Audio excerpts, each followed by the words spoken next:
కొందరి చేష్టలు చూస్తే మస్తు నవ్వొస్తుంది. ఓర్ని ఏంద్రాయుడు ఇట్లున్నాడు, ఈ పిల్ల ఏమన్నా పిచ్చిదా ఏంది చేసిందే మళ్ళా చేస్తుంది. మా దోస్తుగాళ్ళ ఒకడు నడంగా సడన్గా ఆగిపోయి ఇట్లా ఒక అడుగు వెనక్కి పోయి మళ్ళా సైడ్కి వెళ్ళి ఇట్లా జంప్ చేసేస్తాడు, మళ్ళీ ముందుకు నడుస్తాడు. ఇట్లా అనేక మంది రకరకాలుగా వింతగా చేస్తారు. ఈయనే ఓసిడి అంటారు. ఈ ఓసిడి చిన్నప్పటి నుండి వయసుతో పాటు పెరిగి పెద్దగా ఒక సమస్యగా పరిణమించి సమాజంలో అవమానాలకు, తీవ్ర మానసిక సంఘర్షణకు, అపరాధ భావనకు గురి చేస్తుంది కనుక కొన్నిసార్లు ఆత్మహత్యకు కూడా ప్రేరేపిస్తుంది. కనుక ఈ ఓసిడి అనే జబ్బు స్కూల్ ఏజ్లోనే గుర్తించి నివారిస్తే పిల్లలని పెద్ద ప్రమాదం నుండి వాళ్ళని బయటపడేయచ్చు. ఒక్కసారి మీరే ఊహించుకోండి, మీరు పడుకున్నారు, కళ్ళు మూసుకోగానే మెదడులో ఒక ఇన్నర్ వాయిస్ అంటుంది, అరే తలుపు గొల్లెం పెట్టినావా అని. పెట్టినా కదా అని మీకు మీరే సర్దుకుంటారు.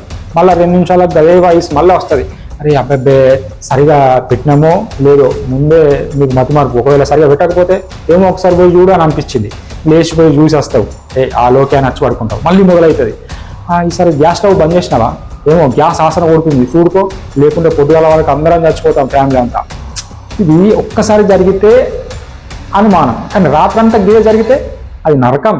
ఇంకొక పిల్లగాడు ఉన్నాడు ఇంట్లో, మంచోడే, అందరికంటే మంచోడు, కానీ వాని తలకాయలు అసలు రాకూడని ఆలోచనలు వస్తాయట.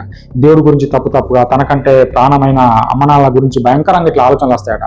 వాడు ఆలోచనలు తెచ్చుకోడు, కానీ అవి వచ్చి వాడిని బిక్కిరి చేస్తాయని చెప్తాడు.